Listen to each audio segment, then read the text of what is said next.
Pretty. Good morning out there. This is Steve Stites, Chief Medical Officer of the University of Kansas Health System. We're broadcasting live from the Dolph Simons Family Studio. You know, you think I could be able to say that right by now. I know I can get it there someday. I'm with Keith Sale on my left, actually. There we go. You know, all day yesterday I kept calling Keith David. So this is the real David Wild, but I'm going to call him Keith today just to even things out.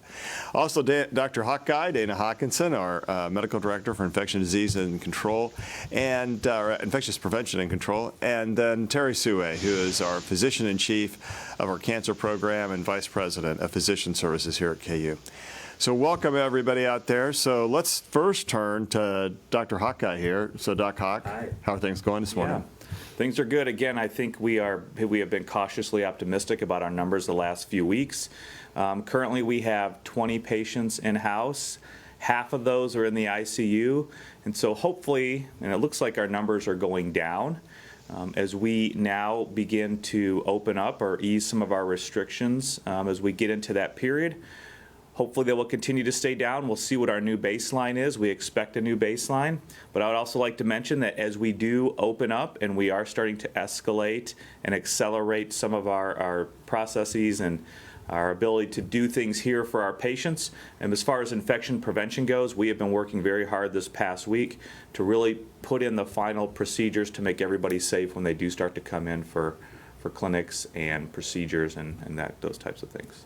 Thank you. And it does feel like we've really bent the curve or flattened the curve for now. We're living in what I believe to be, or we think is a new normal. But you spent a lot of time, David, Keith, whatever your name is, of trying to help us model what's going on out there. I know you work closely with the School of Medicine as well as the state and local and county governments to think about what does it mean, where are we on the curve, what curve should we be following, and what's a likely occurrence once we start opening things up. People go back into society. What thoughts do you have around that? Yeah, that's a loaded question. It is a loaded question. It's a long one. Remember, we've only got a few minutes today. So I think as we really pay attention to what we see happening in our communities, it's probably become very clear that there's not a single curve. The number of hospitalizations in Missouri, for example, has continued to decline across the state with the exception of the St. Louis area. And I think that's having some impact on the number of patients that are hospitalized here in our hospital. When you look at the state of Kansas as a whole, the hospitalizations are flat. But that's not so much true of our hospital and our communities, maybe the counties that primarily come to our hospital here. And those sort of flat level of hospitalizations across the state is primarily being impacted by some of the more rural areas or Wichita at the moment. And so that's a long-winded way to say I think that each community is probably at a different place or has its own curve. But for us right now, it does appear that we're flat or slightly down, and that's a good thing. I mean, it definitely means that hospitals aren't overwhelmed, which was one of the key points in social distancing and stay-at-home orders from the beginning. Yeah, and we should be a little concerned, I think, about what does happen when society opens back up. Yeah, I think that there's no doubt that many of us who have spent a lot of time studying what transmission of the virus and infection means in the community, and no doubt a very large portion of our population has yet to be infected. And so more movement, more contact from individual to individual definitely increases the likelihood of new cases and of new people needing to be hospitalized. Terry, I know you spent night and day down in the Cancer Center working on how to keep cancer patients safe. Talk to us a little bit about some of the special risks cancer patients face, what we're doing to keep folks safe, as we know that people are nervous to come back to medical care. Sure. Well, welcome and good morning from the Richard and Ed Block Cancer Care Pavilion, and thank you for having me on this morning. That is true. We do know that cancer patients, because of its impact on the immune system, certain kind of cancer patients more so than others are uniquely vulnerable to COVID infection. In fact, they have twice the infection risk of the general population. Now, we have to put that a little bit in perspective, and we think that phenomenon is not necessarily only because of the innate disease that they have cancer, but because they have so many visits and so many times outside the house involved in their cancer journey. And so some of our initial efforts have been to mitigate that risk by a major conversion. About 1/3 of our visits now are done via telehealth. So there's not this in-person, face-to-face, going through registration, waiting in the waiting room, going into the clinic room and checking out process. And the frequency of those in-person visits has decreased significantly without really impacting the overall care. So that is going to be a new care paradigm for us in terms of being responsible and keeping our healthcare workers healthy as well as keeping our patients safe.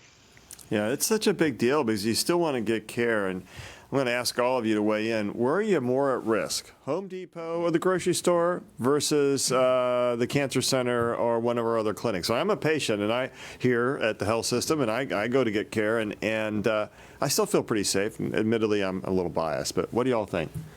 Yeah, I've been asked this question since day one, and I've always said I probably do anticipate getting it because it is out there in the community, but I won't get it here at the health system, at the hospital, because I know that we have our protections in place, we have our training, we have all the healthcare workers working towards keeping each other and especially our patients safe. So, yeah, absolutely. Yeah, I agree. I think we've known for a long time that one of the key tenets in preventing the spread of disease in a hospital or anywhere is cohorting patients, is separating those who have the disease or who are likely to have the disease from those populations who don't, and even being more aggressive about that separation and those physical controls for at-risk populations. And so for those coming into the hospital, I think that's absolutely true. I was sent a picture from a neighbor over the weekend of Home Depot, actually. It's funny that you give that example. I was there last week to get shelves, and it was a little bit of a disaster. I had to go and take a shower after it. And Home Depot I like. It's not bad about Home Depot. It's just, it's where people are getting congregated. I don't mean anything about it. Home Depot's great. But last Saturday was a little spooky to me. Terry, what about down with at the Block Cancer Pavilion? I know you guys are doing those things. Cancer surgery itself, what do we think about that? Yeah, well, we, just to say, we have been open, we are open, and we will remain open. Unfortunately, this dreaded disease of cancer has continued to occur. It doesn't have any bearing on the virus being in play in the community at all. And so we have been very busy taking care of patients. Our volume is down probably less than 35%. And our treatments are down less than 11%. And really, we've continued business as usual with all these added precautions on top of what we are to try to keep our patients safe. And we've not had any cancer patients that have received the infection or gotten the infection. We've not had any healthcare workers within our area get them from a patient transmission. So all the cleaning measures, all the social distancing measures, all the impact that we've been able to employ have been able to keep the patients safe. We did see an initial dip, I think, after with some fear after the initial news came out about the pandemic, but now we are seeing a pretty steep trajectory increase in the amount of new patients because I think people are understanding that the risk of suffering from their diagnoses and a cancer diagnosis is much, much higher than the fear and the actual risk of getting COVID and having impact on COVID and COVID infection. Cancer surgery has been going on. We've not stopped that. Those are urgent surgeries. Certainly those cases that have comparable non-surgical approaches, we've leaned towards those approaches, but that's a very independent, personal, one-on-one discussion with the physician. Makes sense. It's interesting. I think the irony of this is that we've done so much work around infection prevention and control now that whether it's COVID or any other transmissible infection, we're probably actually safer than we have ever been because we're so vigilant about this one thing. But I mean, I think it's what happens is that extends to every infectious disease. So the strange truth is we actually may be a safer place than we were 3 months ago. And I think that's true for healthcare in general. Well, questions out there from our listeners, and our media team out there. What do you have this morning?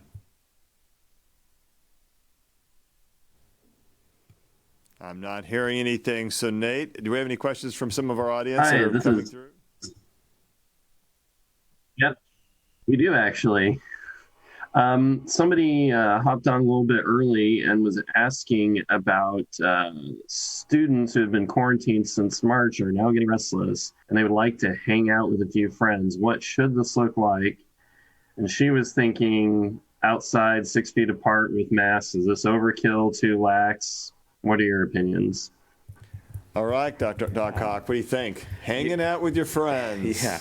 I think we have always stressed the importance of the physical distancing and adhering to public health guidance. We understand that there are spiritual, emotional types of problems that are going on and issues when we can't be around our friends and our loved ones. It's very important. I was talking with a friend the other day who the father is in hospice care, and that's very difficult. So dealing with family and friends when you can't see them on a regular basis is very hard to do. Again, I think as we start to lessen our restrictions and open up, that will become more of an issue.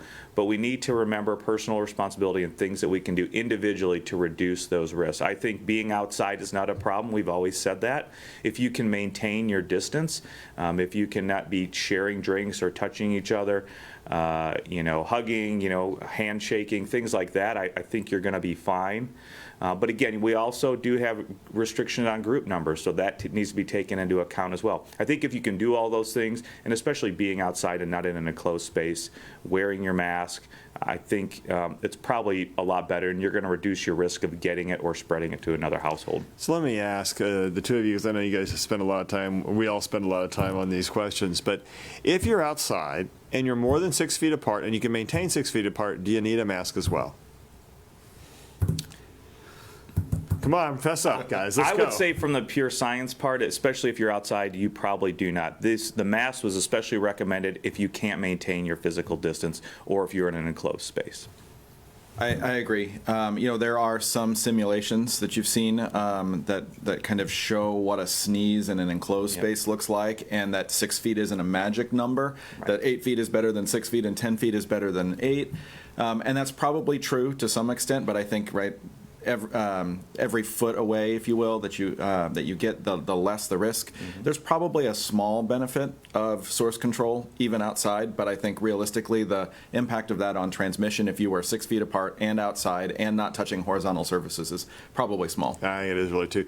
The other thing, I believe it's in the New England Journal of Medicine, there's a letter to the editor coming out today about stuff hanging in the air. But once again, we don't know if it's virus or just pieces of a virus or little parts of the RNA. We don't know if it's infectious. And I think what we will find is that history will prove that it's not, mostly because we're not seeing that type of airborne infection being, because otherwise we'd all have it, because we'd be running into clouds of viral particles all around us all the time. Mm-hmm. And that's not how we're seeing it. You really have to have a little more direct transmission. Or our caregivers in the ICU, where we have our most critically ill patients with COVID-19, when they aren't, or haven't been always wearing the mask or the proper airborne precautions just out in the hallway, haven't come down with the disease. Yeah, I think it's going to be, I don't think that's going to be the way it's transmitted. So, other questions?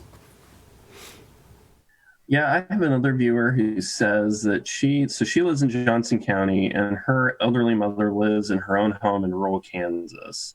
When will she know it's safe to visit her mother without putting her health at risk?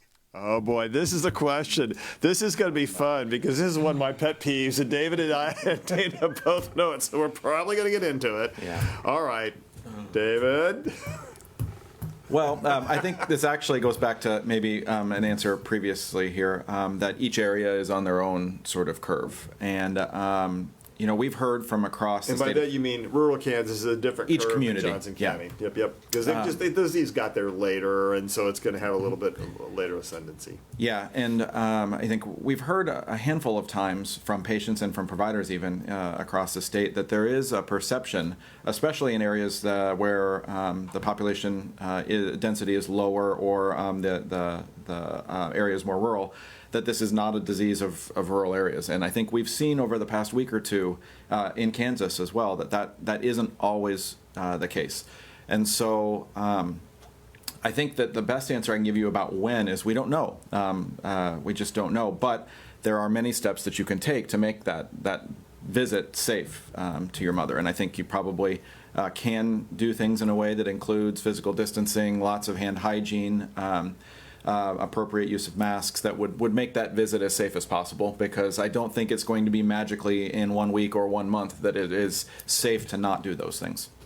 Yeah, I agree, absolutely. I think, again, we are getting into the same topic we were just talking about. I think it's all about risk mitigation. And, even more than friends, we need to see our loved ones. And I think if you can do the things individually to reduce your risk of spreading it if you have it and don't know it, or from getting it from somebody who might have it and doesn't know it, I think that's going to be the most important thing to do, because, we are coming on quite a few weeks now where we haven't really been able to see those loved ones that are close to us. And I think people are really starting to get antsy about that and really want to be able to do that, and they should be able to do that. But continue to do those things to reduce your risk as much as possible. Yeah, I think the lack of testing randomly is, we really don't know what the prevalence is in different communities. And we don't really know how many people have it. We don't know how many people don't have it. And so, it was one point when we were trying to prevent stuff from coming in. Now it's mitigating the risk. And I just don't know that of getting in a car and driving from one spot to another spot, what's the magic distance? What's the magic travel time where suddenly you're increasing risk? And I don't know that that's true anymore. I'm not sure that travel makes as much of a difference when the disease is everywhere. And I think the real question for this person's mom isn't really how far away you are, but whether or not, even if they are across the street, you should visit them. Because I think the bigger question is that one. It's not how far away you are. And so I think if you break it down into what the real question is, then I think you'd get a better answer. And I think at that point it becomes, what can you do around infection prevention and control to make sure you keep folks safe? And I think that's really it. I had one of my patients in clinic, and Terry, I'm going to ask you this to comment on it, because you got to be having the same question at the cancer center. One of my patients yesterday, who's immunocompromised, asked me if a significant other could come over to their house, and some folks out there in society are starved for intimacy and personal contact. What are you telling cancer patients about that? Yeah, we are seeing that as one of the consequences we are seeing with a lot of changes in the physical nature and the interpersonal nature of the relationship with the cancer patient. I mean, now when I walk into a clinic room, I'll have a mask on. And so that expression, the emotion within the face is much different. The physical touch is much different than what we have seen in the traditional cancer and physician cancer patient relationship. And it is something we are struggling and we're trying to figure out what the new normal is. We've tried to envelop the patient in other types of virtual comprehensiveness in their care in terms of benefiting from our oncopsychologists and other touches of different professionals within the cancer center that have really helped them feel that the same quality of care, the same loving interpersonal relationship is going on. And in fact, when we do things virtually with telehealth, there's a lot more probably conversational time that's spent with the patient, and so that's an added benefit of actually converting some of these appointments over to telehealth appointments. But we are still figuring it out, and our patients and us personally are struggling because the nature of the relationship has changed a little bit, and the new normal is being defined. I think that's true. Other questions? Yeah, this is probably more for Dr. Tsue. When will mammograms start again? And can they speak to the daily radiation treatments? Are they safe to continue? Yeah, great questions. Sure. And throw the cancer screening stuff in there as beyond mammograms and maybe even CT chest for tobacco users, et cetera.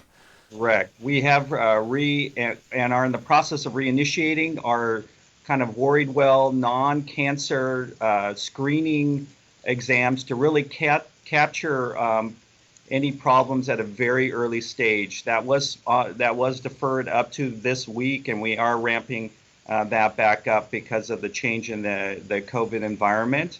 And so that's an important part of detecting cancers early and getting in front before they become more and more problematic. And we've been able to detect several small cancers, as Steve mentioned in our lung cancer screening program, and really help save lives because we've been able to intervene much earlier than if traditionally they've been detected. I'm sorry, in the second part of the question. Well, I was wondering about CT screening and for different lung cancer, but I think that you've answered that. If we're starting in mammograms, I suspect we're going to start other areas as well. I think Yeah, and all the diagnostic. Go ahead. I was only going to say that regardless of what the screening testing might be or the diagnostic process might be, that there are a number of steps that we've taken. I think part of the question here is it safe to do these things? Right? One, when are you starting them? And two, how do I know it's safe? And I think there are so many things. The radiation treatment part of the question, I think, was getting at this as well. So many things that we're doing to keep our patients safe in the ambulatory environment, right? People who come and go, patients who come and go for their treatment as part of a cancer program or anything else related to masking, physical distancing inside our hospital or our waiting rooms or our clinics or the CT scanners. And then actually, I think it ties into some of the surgery comments you were making earlier, Terry, and I don't know if you want to jump in here, but testing of pre-surgical patients as part of a way to say this is safe for you, your treatment or the process of coming here is safe. Correct. And we are also testing patients prior to radiation therapy and prior to initiation of chemotherapy and in between chemotherapy cycles. So at every major stage, we are testing patients to make sure that the treatment decision is the correct one to protect the patient, to protect the patients around the patient, and to protect the healthcare providers.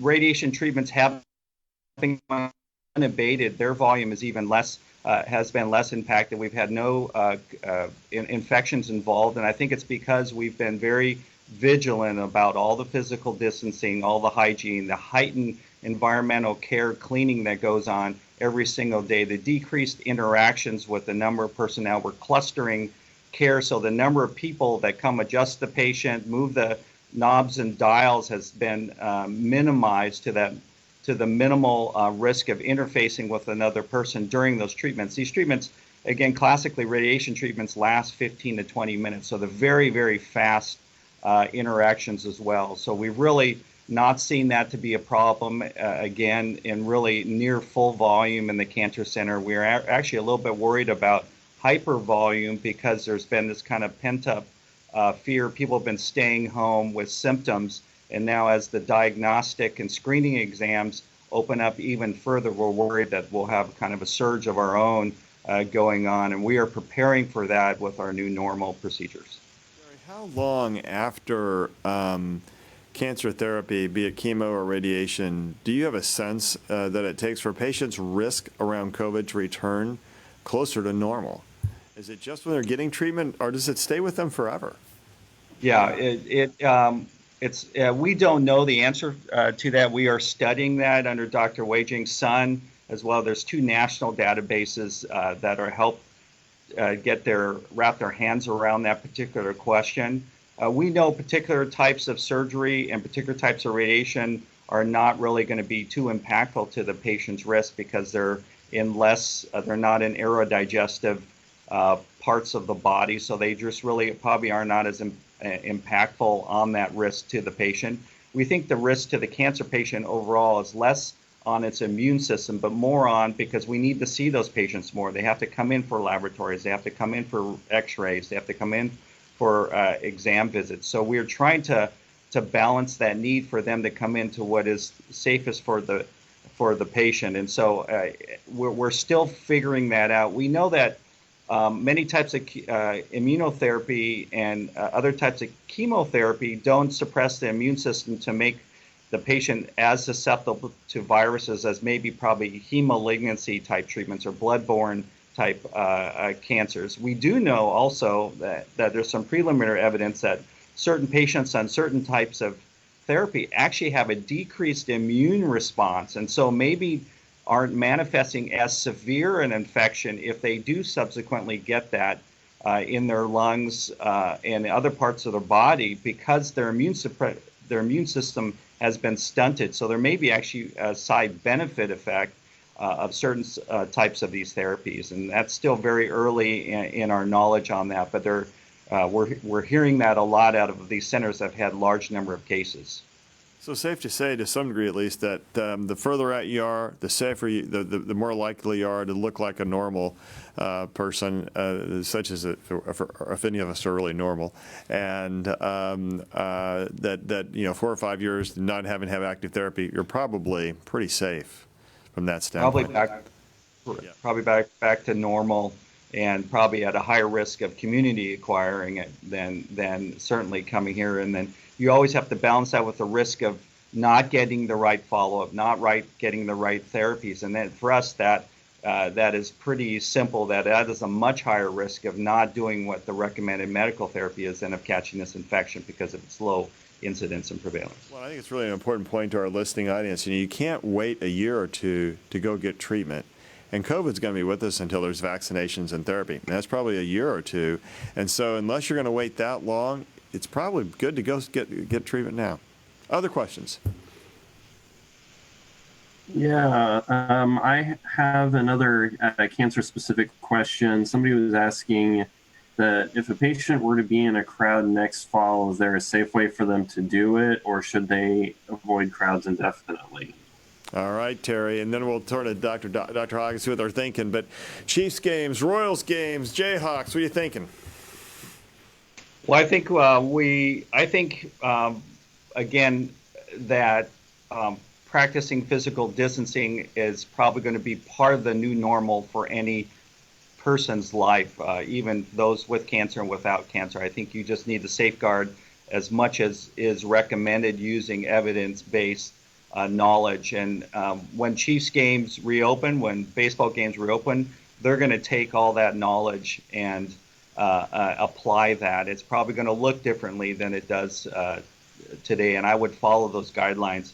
I think a mask, like what Dr. Hawkinson mentioned, I think a mask is probably a prudent measure when you're in that close of environment with that much cross traffic. And then always absolutely vigilant about hand hygiene. Those are probably things that are going to be good for us, not only during this crisis, but any future crisis. And so I think those are smart measures. Yeah. David, what are your thoughts around some of that? That's really a large scale, kind of almost a modeling question, really. When you step back and look at it, we've learned a lot from some of these big group gatherings, whether it's a meatpacking plant, Yes. Or whatever. What do you think about big groups? Yeah, I think we know the impact on the spread of infections when people gather in large numbers, and it's definitely that the risk of transmission is higher, whether it's in the workplace or otherwise. And I think that the advice that Dr. Tsue gives is probably very spot on, very reasonable. Yeah. Is that it's going to be part of all of our lives for some time, and I imagine the fall will be no different than now, and that there will be a need and a benefit from the physical distancing components of all of this we call it non-pharmacologic interventions, but right, the things that the public have been doing to bend the curve, and I don't think that will change by the fall. Yeah, I think that's right. Nate, other questions? Or anyone else? Yeah, so this is kind of a day-to-day question because this is regarding daycare and young children. It's like we know that young children are not able to practice social distancing. Do you think that old children can't practice at any social time in the distancing? next few months it would be safe for children and daycare staff to return to the daycare setting? Okay, Nate, we're not going to let you ask any more questions because some of these are just too hard. So, Hawkeye, what are you thinking? Again, and I would just say, question. adults, like old men like me, who like to go out and do stuff like go to Royals games. I don't know how well I'm going to do with some of that. So, how do you think little kids are going to do? Yeah, again, we know little children don't practice physical distancing very well. We know that children may exhibit some symptoms, maybe mild illness. For the most part, really don't get the severe illness. They may hardly have any symptoms at all. So it's really tough because a child may have it and be able to spread it without even knowing it. The family, the parents may not even know it. It's very difficult. As we start to open up now, people are going to need more childcare so that they can go to work and do things. I think in those cases we have to see again what the public health guidance is as we go through our phases of opening up and lessening these restrictions. Again, continue to take as much responsibilities you can to be vigilant in doing the things that you can do. I know it's very difficult because the children aren't washing their hands regularly, things of that nature. It's going to be, again, risk versus benefit in what you can do, because you need to work, but your child needs care as well. And I think it's just going to be a day-to-day thing, and you have to judge how safe is it going to be for my children to be able to do this, for me to be able to do this so that I can stay well, so I can continue to work. And I don't think we have a panacea answer for this. I think it will be a continued step-by-step thing that we reevaluate on a daily basis. And a lot of it depends on the risk factors of the family and who else has what diseases going on there, because there'll be such a potential to bring things back in. Well, Nate, I think we have time for one more question. So we talked about going outside. Somebody asked a pretty simple question. Can the virus live on surfaces outside, like picnic tables, swings, etc.? Okay, Dana? Yeah, this is a better one. This is good. So as Dr. Tsue even There's a better said answer. about a different topic, but we are getting more and more knowledge every day. We have a couple fairly good studies, but they are, for the most part, lab condition studies or in the hospital studies. We know that the virus can be detected in different areas of the hospital. Doesn't mean it's infectious, or is it just picking up the genome? Are we just so sensitive in our tests that we are really just picking up parts of the genome, the nucleic acid, and not really picking up infectious virus? We know that there has been a good study, although again, pristine lab conditions, about how long it can live on surfaces. We would hope as we get further and the things such as humidity change, possible, sun, UV radiation, other environmental factors, that the virus won't live on the surfaces for an extended amount of time. I would certainly think that, an hour or two it might be viable, but again, during that hour or 2 or 3 hours, the concentration of that virus, about its infectious virus, is probably going to be decreasing as well. So as we get further out after, say, it's been inoculated or placed on a surface, especially outside, like on a picnic table or pull-up bars or whatever exercise equipment might be outside. I know that there's some around Kansas City. As we get further in time, say an hour, 2, 3 hours, 4 hours, the chance of that being infectious probably goes down quite quickly. But we still don't know the full answer to that, and we're still looking at that. But we would think that the concentration and the overall infectivity will decrease, especially out in the environment. All right. Well, folks, thank you very much for joining us. Dr. Tsue, last words of wisdom for cancer patients and from your perspective about cancer care.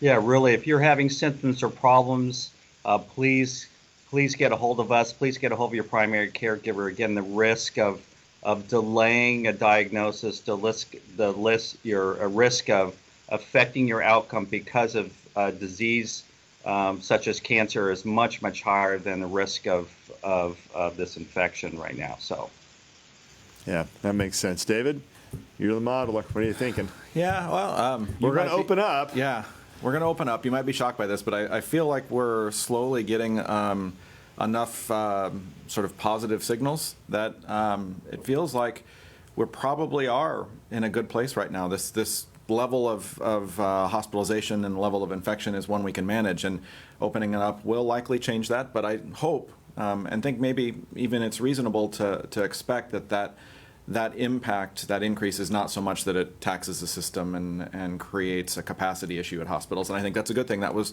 again, one of the key points in instituting such tight physical controls and social distancing measures early. Well, again, as we do start to open up, and that was a good question about how long does it last on the surfaces, as we are out doing more things, if we're out in public, if we're able to go to gyms or being out at restaurants, it's important to continue to maintain good hand hygiene. Do not touch your face while you're out in public unless you've just used alcohol gel or washed your hands. And if you do that, you are really going to decrease your chance of getting the infection. As we do face reopening, I think we have to remember the words of a very wise and sage, world-renowned scientist, Travis Kelce, the tight end of the Kansas City Chiefs. You have to fight for your right to party. What does that mean? it means you still got to stay safe a little longer. You still got to fight through the urges to go out and do the stuff you shouldn't do, because that's what's going to keep you safe. Fight for the right to party. Stay safe. Thank you all. We'll be back tomorrow.